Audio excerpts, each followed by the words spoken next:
이게 개혁을 하거나 어떤 일을 변화할 때 큰 힘이 있어야 되거나 다수의 사람들이 필요하다 이렇게 생각을 합니다만, 역사를 가만히 되돌아보면 언제든지 세상은 한 사람에 의해서 변화를 가져오게 됩니다. 성경을 봐도 그렇습니다. 이스라엘이 큰 위기에 빠질 때마다 많은 무리 또는 많은 세력들이 이스라엘을 구한 게 아닙니다. 모세, 여호수아, 드보라, 기드온, 다윗, 엘리야, 다 그 시대 하나님을 감동시키는 한 사람들에 의해서 이스라엘을 구하고 이스라엘의 변화를 가져오게 됩니다. 오늘 우리가 만날 창세기 18장의 후반절의 이야기도 같은 맥락에서 이해를 하시면 될 것 같아요.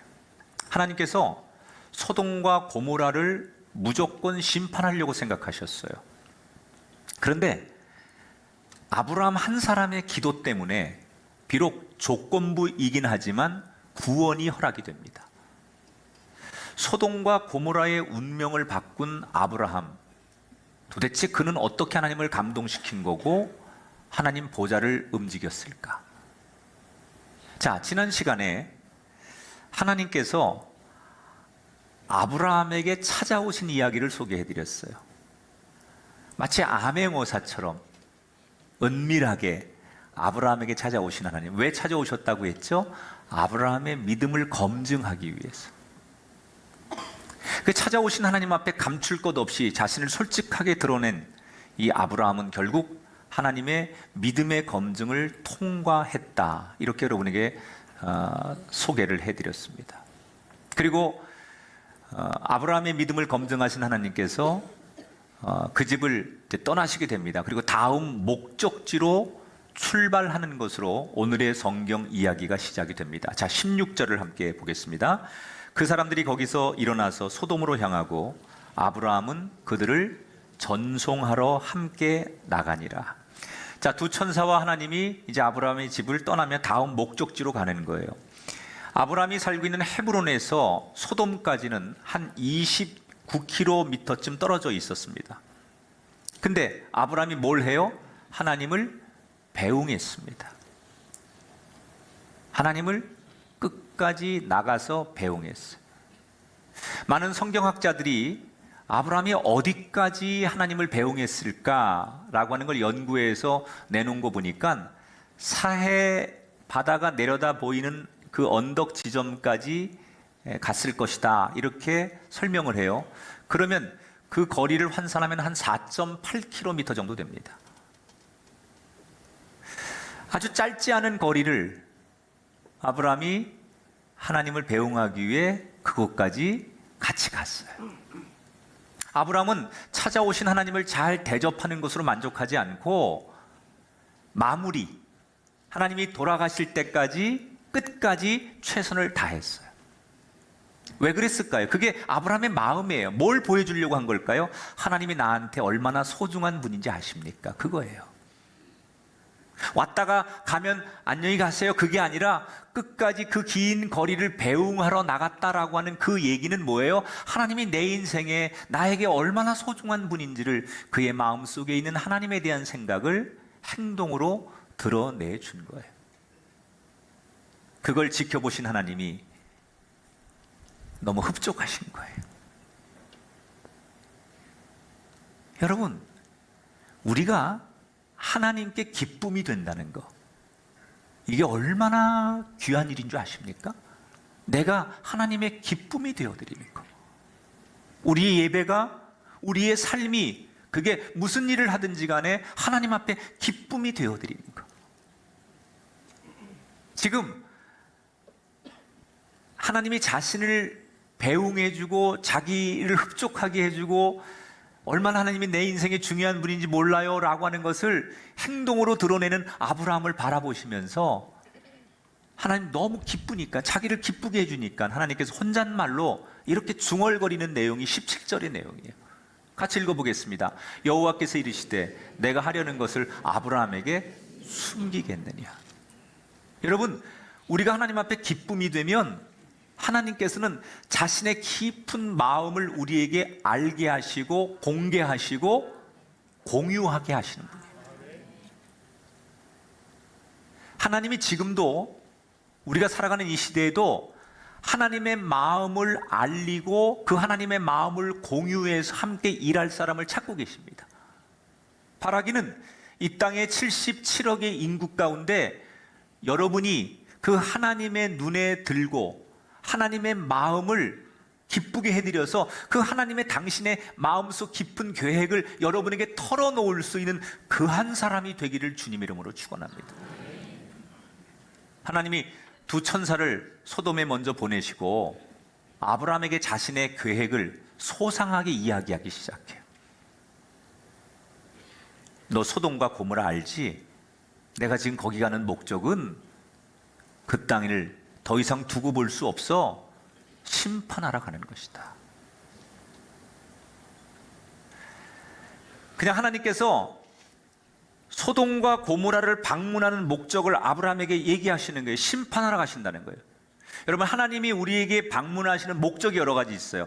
이렇게 아브라함의 가정을 축복하시기 위해 때로는 기도 응답에 방문도 하실 때도 있고, 아니면 검증하기 위해 방문하실 때도 있고, 지금처럼 하나님 뭘 하러 가시는 거예요? 심판하러 가시는 거예요. 그런데 지금 하나님께서 소돔과 고모라를 심판하는 이 심판은 신학적으로 우리가 보편적 심판 이렇게 얘기해요. 평상시에는 죄 지은 사람만 골라서 그 죄를 지은 거에 대해서 책임을 물으면 돼요. 그렇잖아요. 누가 잘못했으면 그 사람만 책임을 묻고 페널티를 주면 되지요. 그런데 지금은 그게 아니에요. 보편적 심판은 그 땅에 거하는 의인이든 악인이든 다 하나님 앞에 다 심판을 받는 거예요. 이건 이런 거예요. 이 비유가 적절할지 모르겠는데, 여기 휴지가 있으면 그냥 주스면 돼요. 그런데 이걸 쓰레기통에 자꾸 넣어서 쓰레기통이 다 차면 더 이상 쓰레기통이 담을 데가 없으면 쓰레기통을 비워야 되잖아요. 소돔과 고모라가 심판당하는 건 지금 보편적 심판이에요. 그 땅을 더 이상 그대로 두고 볼 수 없던 하나님께서 가서 그 땅을 이제는 죄가 너무 가득 찼기 때문에 한번 이걸 비워야 되겠다. 이 하나님의 계획을 듣는 아브라함이 갑자기 가슴이 뛰고 얼굴이 벌개지고 정신이 몽롱해지는 거예요. 왜? 거기에는 내가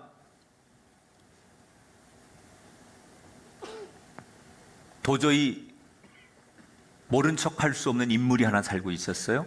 그가 조카 롯이었어요. 아브라함에게 여러분, 이 롯은 그냥 단순한 조카가 아니에요. 이 조카 롯은 아브라함의 동생 하란이 먼저 죽잖아요.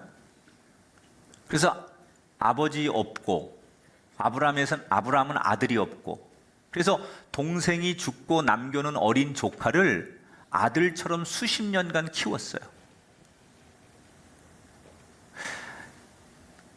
그 본토 친척을 떠나서 가나안으로 이주를 할 때 다른 식구들은 다 주저할 때 조카가 삼촌을 따라서 함께 왔어요. 그러니까 서로 두 사람은 수십 년 동안 믿고 의지하면서 단순한 조카가 아니에요. 정말 아들 같은, 또 아버지 같은 그런 존재예요.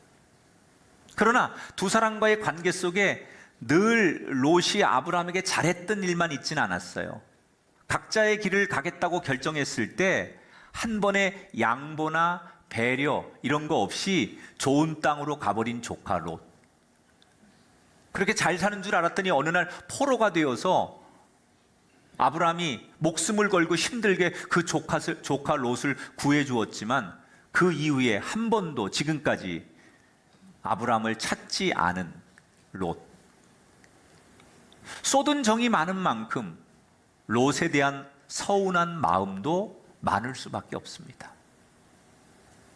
하지만 하나님께서 이 소돔에 대한 심판을 말씀하는 순간 아브라함은 서운한 게 중요한 게 아니에요. 그 옛날 군인들을 데리고 오직 조카를 구해야 되겠다라고 물불 안 가리고 갔던 그때처럼 지금도 롯을 살려야 되겠다라고 하는 간절한 마음밖에는 다른 게 생각이 나지 않는 거예요.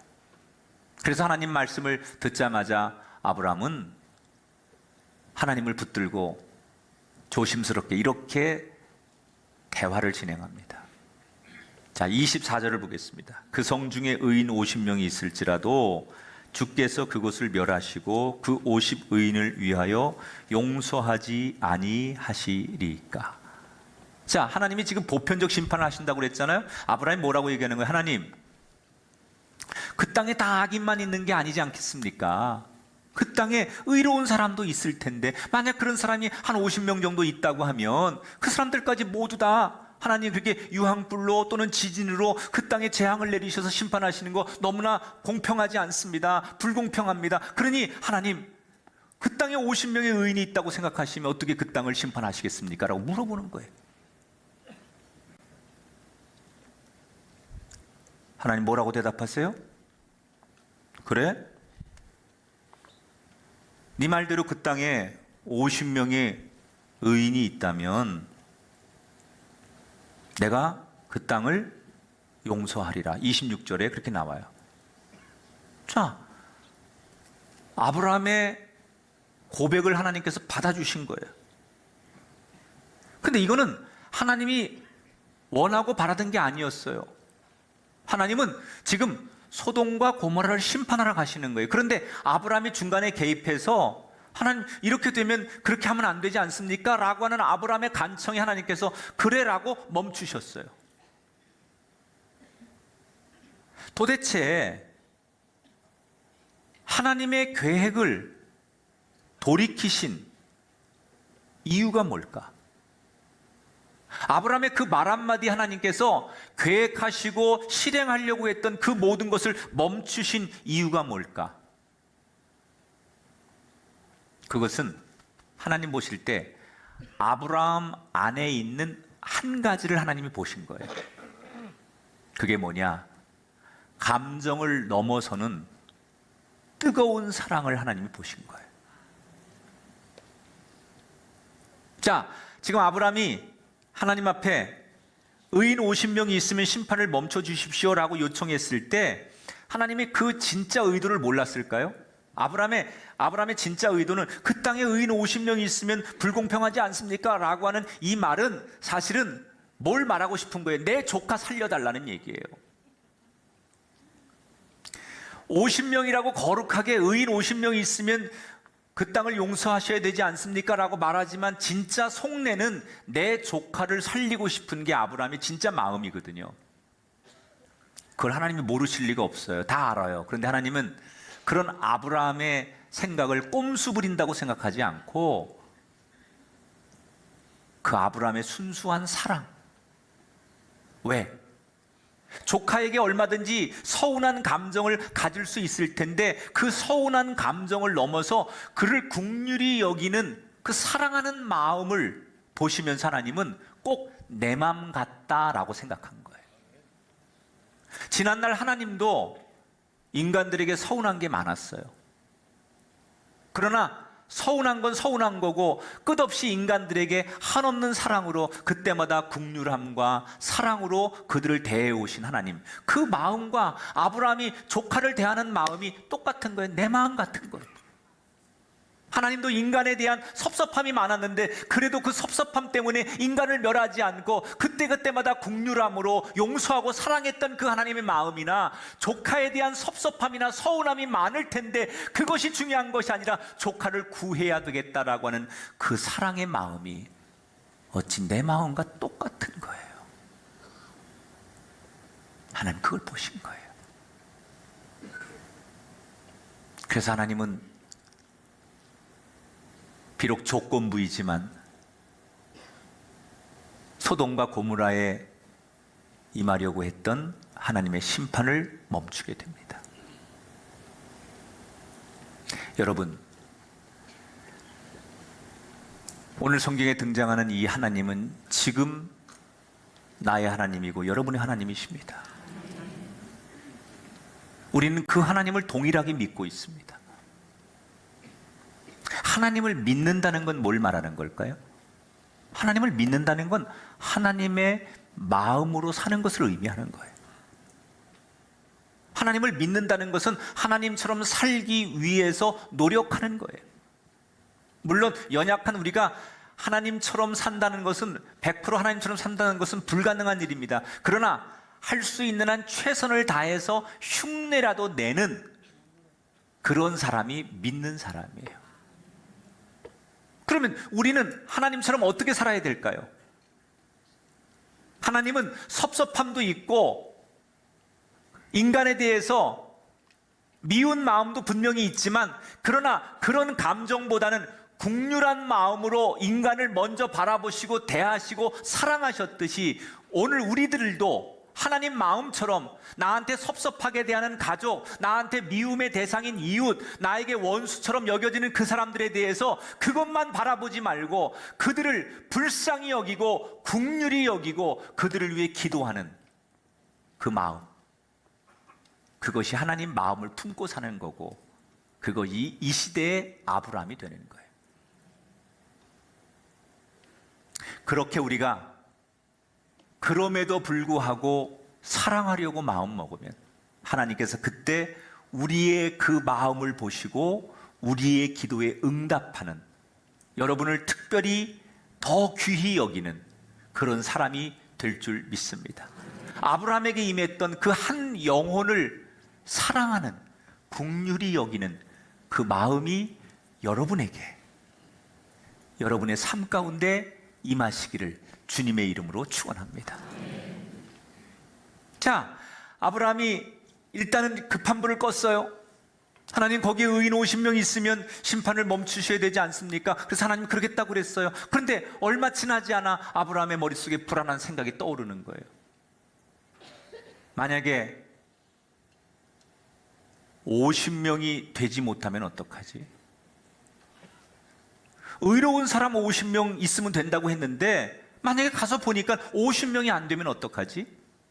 그래서 아브라함은 다시 하나님 앞에 염치불구하고 다시 한번 구하는 거예요. 하나님, 50명이라고 그랬는데 가서 보니까 50명에서 5명이 모자라는 45명밖에 안 되면 그래도 용서해 주실 거지요? 우리가 생각할 때는 하나님 앞에 절해도 되나?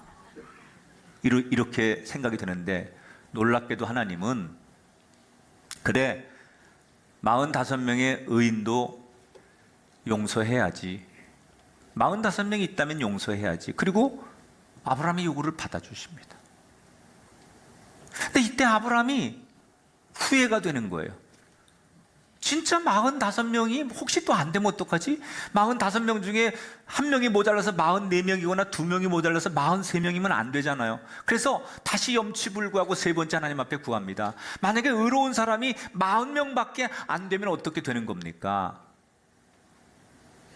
하나님 말씀하시기를, 그래? 40명밖에 안 된다면 그래도 그러면 용서해 줘야지.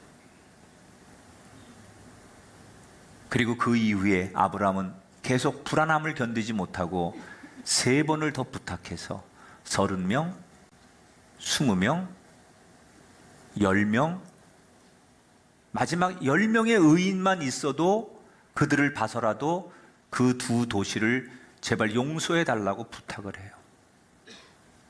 자, 맨 처음에 아브라함이 왜 50명부터 시작했다가 맨 끝에는 10명에서 협상을 끝냈을까요? 소돔과 고모라는 2개의 도시예요. 거기에는 5개의 큰 성이 있어요. 그러니까 한 성마다 의로운 사람 10명쯤은 나오겠지, 대표로. 그래서 50명 정도 생각했던 것 같고요. 10명을 끄는 이유는 2가지예요. 10명에서 더 이상 협상을 5명 이렇게까지 안 내려가고 10명에서 멈춘 이유는, 유대인들은 전통적으로 유대인들이 모여서 최소한 공동체를 이루려면 최소 기본이 10명부터 시작해야 돼요. 그런 전통적인 관습이 있고, 2번째, 아브라함이 생각할 때 롯은 하나님을 믿는 사람이니까 그의 가족들만 숫자를 헤아려도 10명은 될 것이다 라고 혼자 생각을 한 거예요. 지금 아브라함은 6번이나 하나님의 뜻을 바꿔달라고 요청을 하잖아요.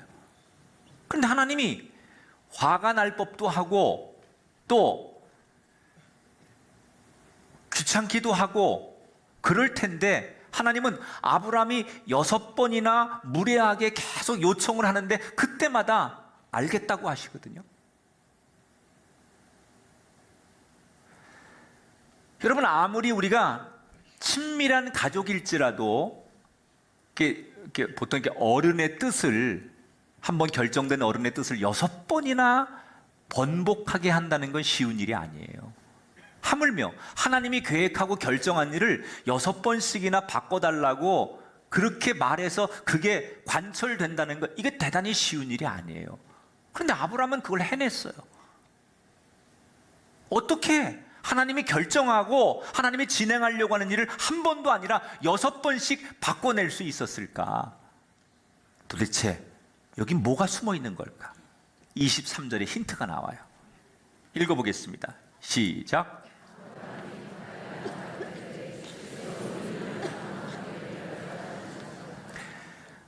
자, 이 말씀 속에 아브라함은 하나님이 어떤 분인지 너무나 잘 알고 있었다는 거예요.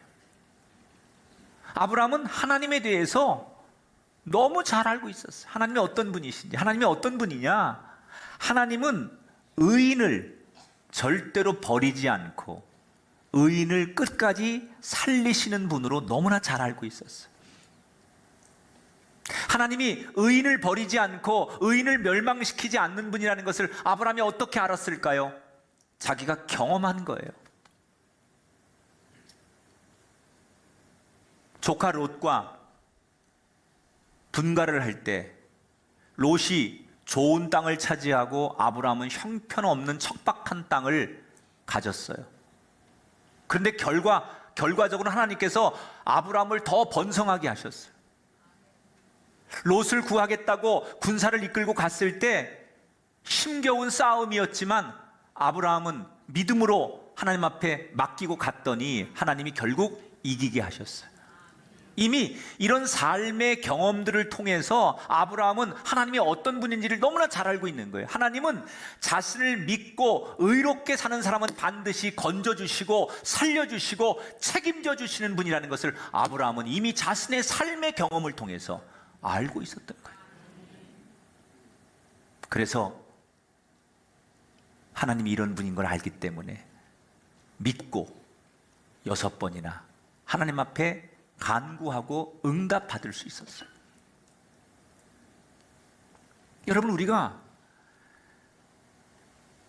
여러분이 골방에서 드리는 기도 또는 여러분이 혼자 드리는 그 기도가 여러분의 기도 안에 머물지 않고 그 기도가 타인을 바꾸고 세상을 바꾸는 기도, 아니 여러분의 기도가 하나님의 계획까지도 잠시 멈추게 하고 여러분의 기도 때문에 하나님의 생각과 마음을 바꾸시게 하는 기도를 드리려면 뭐가 필요할까요?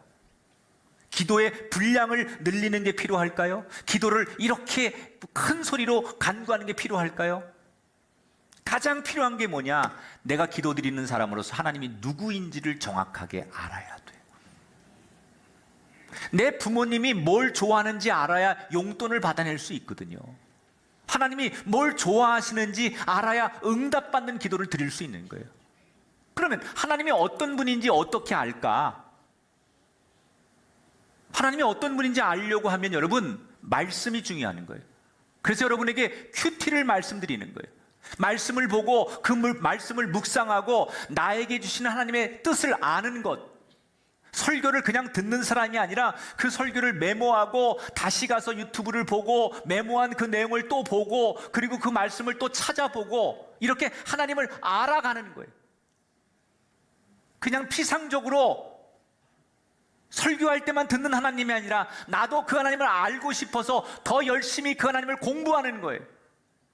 그리고 그런 것들이 하루하루 쌓여갈 때 우리가 드리는 기도에 언젠가부터 힘이 생기기 시작하는 거예요. 그런 점에서 우리가 한번 돌아봤으면 좋겠어요. 우리가 드리는 기도, 지금까지 우리가 하나님 앞에 열심히 드린 기도가 하나님의 코드에 비껴간 기도는 아니었을까? 이번에 아카데미 시상식에서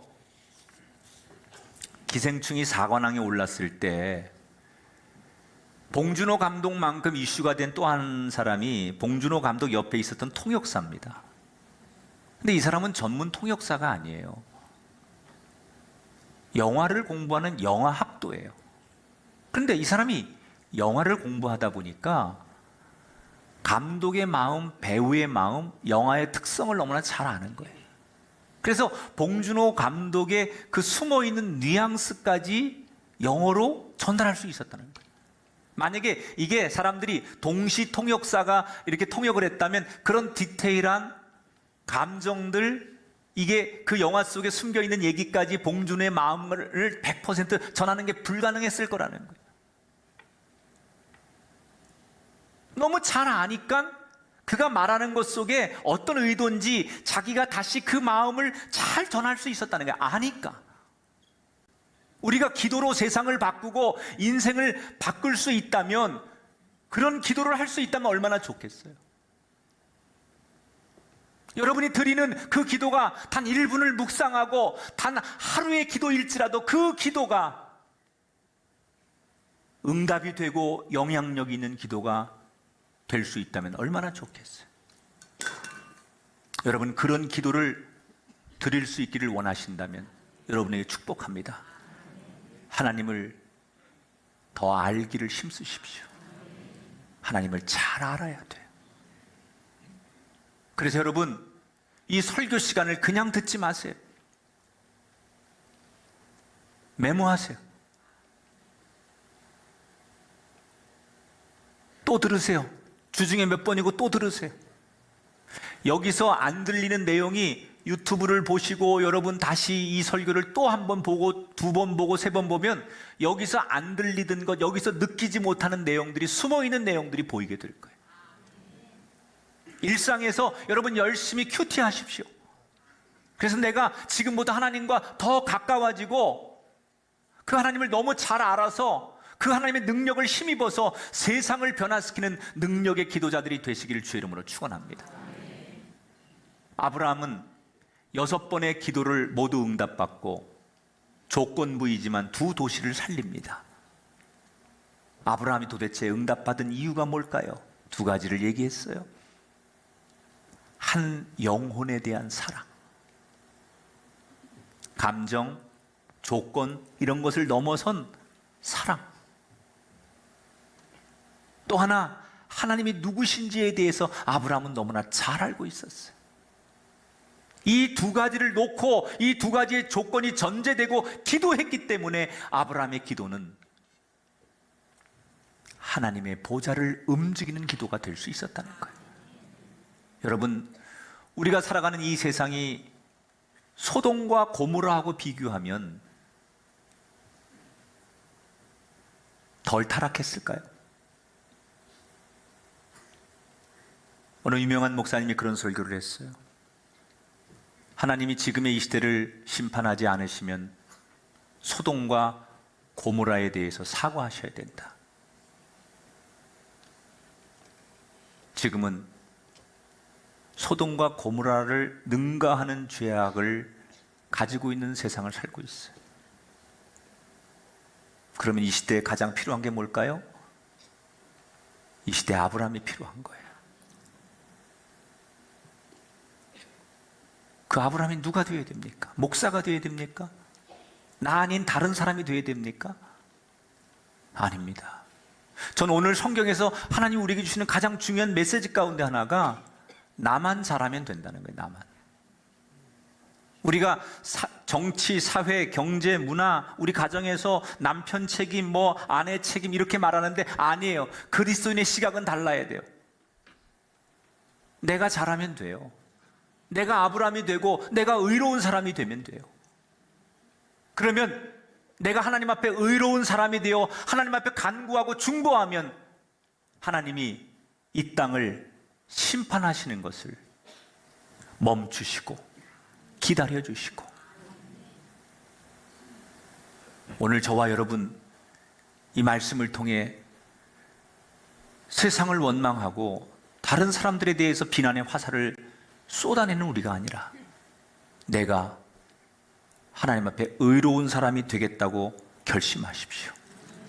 이 말씀을 기억하며 우리 교회에 또 다른 아브라함이 많이 나와서 여러분 가정이 여러분 때문에 일어나고 우리 교회가 그 사람들 때문에 부흥되고 우리의 조국과 이 정말 재앙이 임한 이 지구촌에 그 의인들의 기도 때문에 하나님의 심판이 멈춰지는 의로운 세상이 되는 그날을 꿈꾸며 여러분이 그 한 사람 되기를 두 손 모아 축원합니다.